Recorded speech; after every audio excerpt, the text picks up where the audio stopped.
Out on game one, but hopefully we can rectify this, get the replay or something maybe, and cast over it. But for the time being, I'm Rifkin, joined by Penguin, and here we are in game two. Currently 1-0 in the favor of TaeJa. However, spawning here in the lower left corner of the map, playing for the team property, it is none other than the blue Terran Show.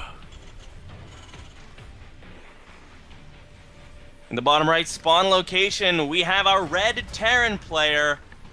He's already going to be advancing. It's already certain. The question is it going to be in first/second or third/fourth? He wants to take this game to try to make it into the winner bracket. It's going to be Liquid TaeJa.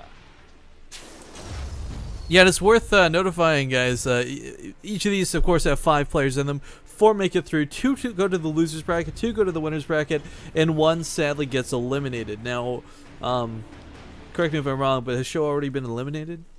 Yes, he has.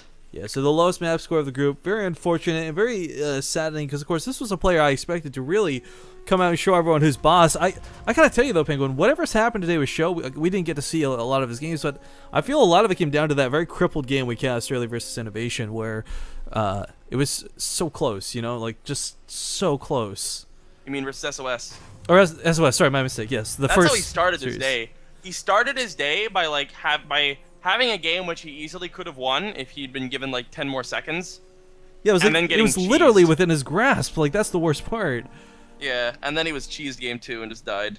And, you know, players talk about mentality all the time. The Team Liquid even just recently released that thing about the esports psychiatrist that like TLO and such have. I mean, yeah, mentalities. He's a nice guy, by the way. Well, the mentality is a really important thing in StarCraft 2, and a lot of people just brush it off as casters filling time, and quite frankly, yes, sometimes casters are filling time, but if you start your day with such a crap series like that, it could really bring you down for the rest, no matter how hard you practice, no matter how hard you thought you would win. Yeah, and I mean, at this point, Show is 1 map away from doing exactly what Lucifron did, and going 0-8 in his group. You don't want to be that guy, you really don't. So I'm sure Show is still going to be fighting his heart out. He's opening at the CC first. He's not going to be. I mean, Lucifron just, oh, not a CC first, but a relatively early CC off of a 1-Rax. And I mean, Lucifron, in his last games, he just cheesed. But Show looks like he wants to at least try to put up a good fight against TaeJa, because it's not every day that you get to play against a player like Liquid TaeJa. Put on a bit of a show. It's like there are certain players where you cannot avoid making puns. It's like Show and Happy. For clarification, for anyone just tuning in, these guys started earlier than they were meant to by a large margin. So yes, we did miss game number 1 because it was going on during the last series we cast, but that's okay. We're here in game number 2. No worries. We might try and grab the replay later to cast it.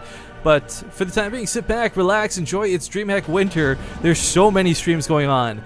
But it is worth knowing the last stream we'll be casting today, which will be about an hour from now, I believe, if I've timed things out from when I'm saying this in the live stream, TaeJa versus 4GG. So we'll be ending this on a very high note. Oh yes, and I really hope not only for his own sake, but also because that'll give us an extra game so we have less downtime. But I really hope Show takes this game.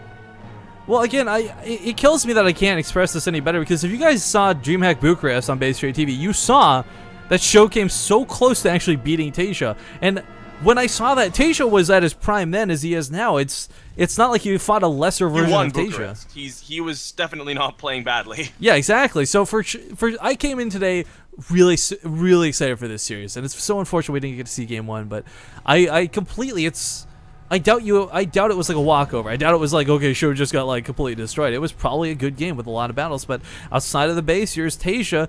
There's a bunker down though, and what he has doesn't really bust through bunkers.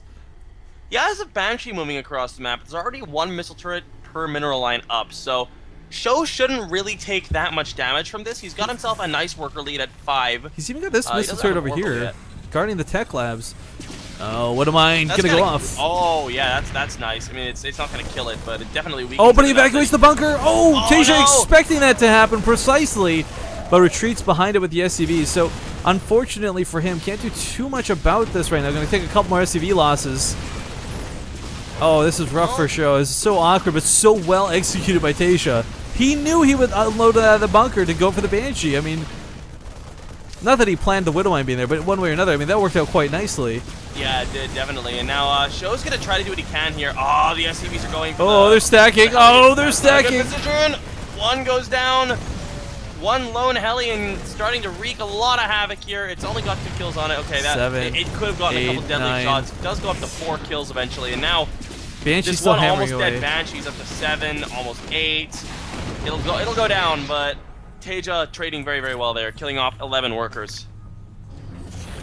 That is super unfortunate, but not exactly the end of the game for Sho. Of course, this is TVT, and he's got mules. The problem for him, though, is not that initial attack, but it's the small follow-up. It doesn't seem like a lot, but this siege tank can be a big deal, and Sho is someone who does not have his own tank available. This is going to be... there's even a second tank moving across here for Taeja. Oh, that's a really cute Widowmine, though. That's actually a good Widowmine. It's going to go off on the tank. It might not kill it, but it'll soften it up for enough for Sho to either push into it or land a Viking on it, something.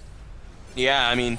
He does still have the Marines in the bunker, so Sho shouldn't take too much damage from this. There's a second tank coming up, and there's not really all that much to buffer for. There's only 4 Marines at the moment. That Widowmine's almost cooled down as well. Oh god, if he went off in the other tank and splash killed... No, that's 42. Oh, he's actually going to bait it great. with the Marine, but if he focus fires the other tank...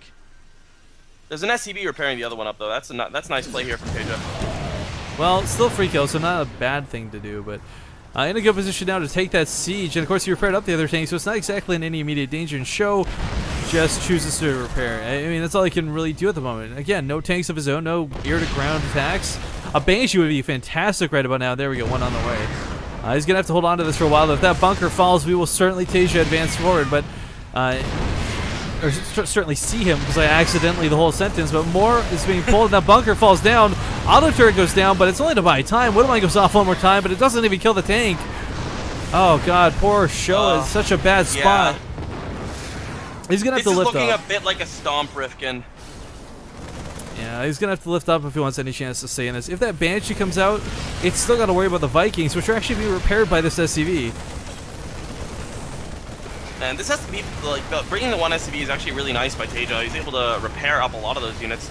Looks like the one tank should die to the Widowmine. Oh, wow, it's out of range. That's so unlucky.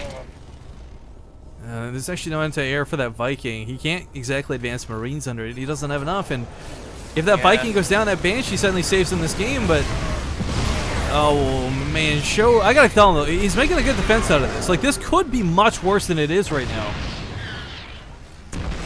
I mean, he's holding on for dear life, which is nice for him, but the problem is this is not all in any way, shape, or form.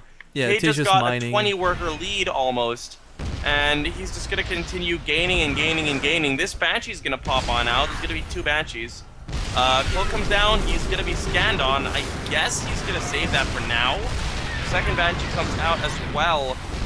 Does he have another scan saved up, Taeja? No, not yet, so it looks like he may be able to clean this up at the very least, but... Oh, he's taking such losses, Rifkin. It is rough to watch for sure, Penguin, but now the Banshee's getting on top of this. Even if he scans, this Viking's about dead. One good hit could kill it with some Marines, whether it's a Widowmine, but he's got neither available right now. And if he takes out these tanks, suddenly Sho's back in this. Well, at least in the game, not exactly in a lead or any position where he can really control this. As you said, Taeja's mining's fully saturated off the 2 bases while this is going on, so throwing away units like this is something he can afford to do, where Sho cannot. Not at all. Cloak's gone as well. This Banshee. One Marine, man. Viking, rather. Where is the one Marine to save these Banshees? He's not even making one, though. That's what I'm saying. Like, that's all it takes, just one. Oh my god, this Viking. This is like got some sort of cheat code on right now. Power overwhelming. He just won't die. Oh, man.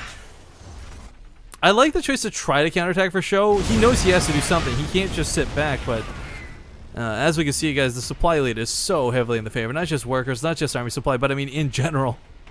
Yeah, Sho doesn't want to leave. It's his last game of DreamHack, and he doesn't want his DreamHack winter run to be over already. But with Taeja more than doubling the supply, this game is over, guys. Taeja going for the death push here. He's got a bunch of Marauders into this couple of tanks. What is there to defend? 2 Hellions. 4 Hellions. Oh boy. Here we go. Hellions moving forward. One goes down almost immediately. GG is called by Sho. Taeja takes the 2-0 victory over the Swedish player, meaning that Taeja will secure himself a pretty decent spot in his group. I believe that's also a 3-0 for him now.